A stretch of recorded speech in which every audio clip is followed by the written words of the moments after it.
In the words of my buddy Eric, this has been the year of Cine-meh. So let's talk about the worst films that released in the year 2024.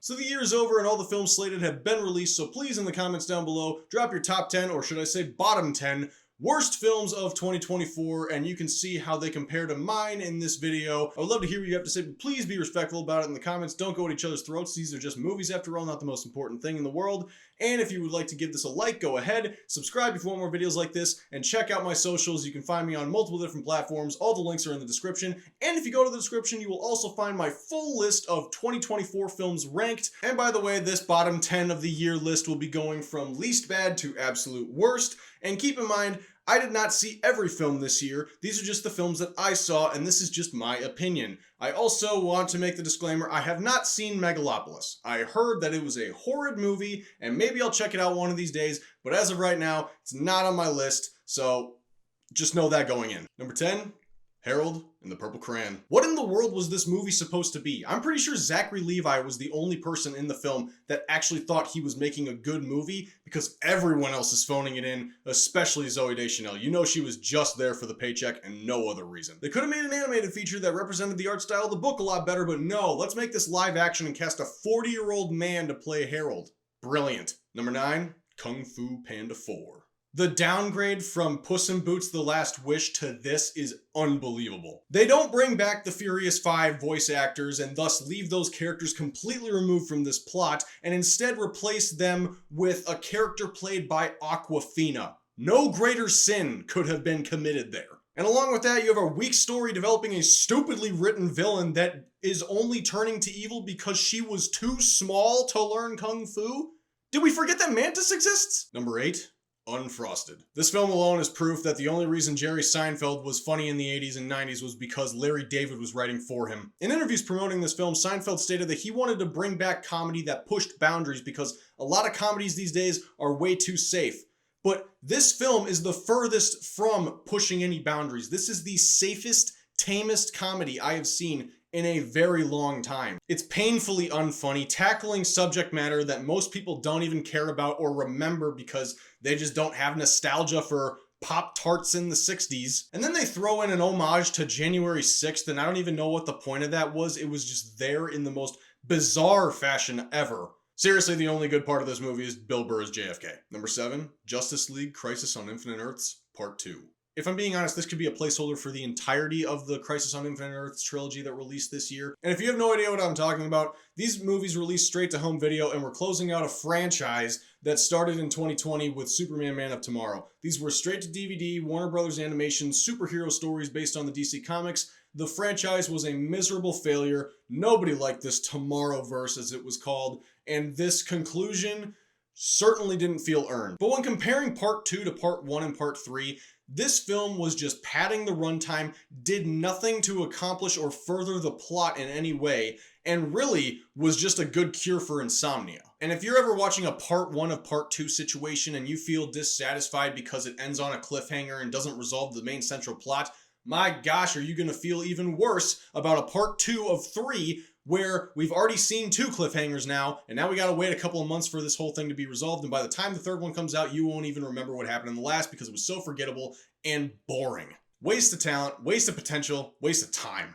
Number 6, Kraven the Hunter. Jokes have been made about this movie ad nauseum, but wow, I did not expect it to be this bad. Walking out of the theater, I felt completely exhausted by it, but looking back, I might just have to rewatch this at some point for a so bad that it's good cringe fest. There's way too many competent actors in this train wreck, and I honestly have no idea why they signed on to this, but they are severely weighed down by some really crappy writing. But hey, at least Alessandro Nivola was having a good time.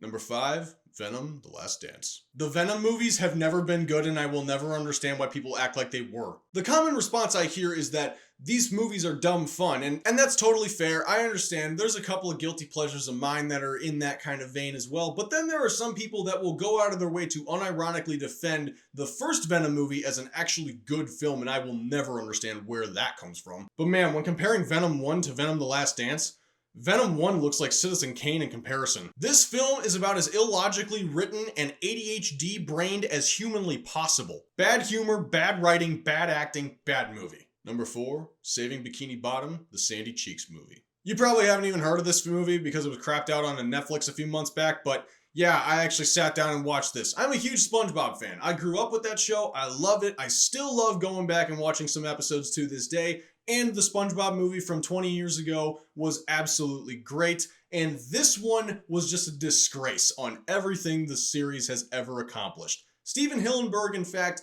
did not want a billion SpongeBob spin-off movies and projects to be made when he initially created the show and Nickelodeon got a hold of it.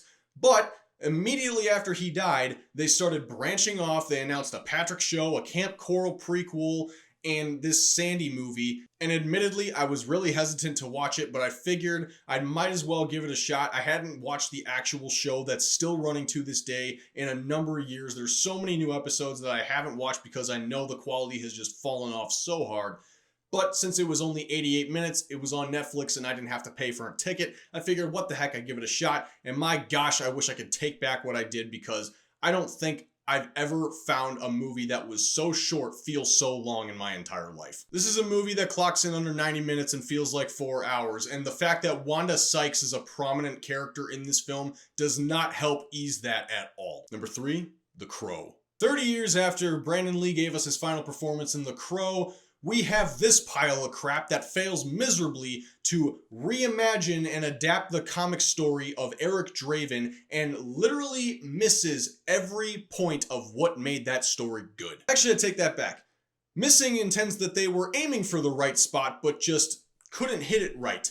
No. Instead, what they did was intentionally ignore everything that made the original good and did the complete opposite of that. The trailers for this film made it look way more action-packed than it actually was, but really all they were doing was advertising the third act. The final result was an absolutely miserable watch, and if you've seen the 1994 original or have read James O'Barr's amazing graphic novel that he wrote that inspired that film, you certainly will have your eyes offended. Number 2, I Saw the TV Glow. Buddy of mine and I disagree significantly on this one. This film did not work for me in any shape or form. Now, I understand that I may not personally be connecting with the themes at play in the story for various reasons, but the fact that the film has nothing to offer outside of that, aside from some surrealist visuals and painfully awkward dialogue sequences, I feel like I should have done literally anything else with my hour and 40 minutes that I spent watching this movie. Before I reveal the worst movie of 2024, let's talk about some honorable mentions that were just outside this list, but were still absolute dumpster fires this year that I certainly did not enjoy.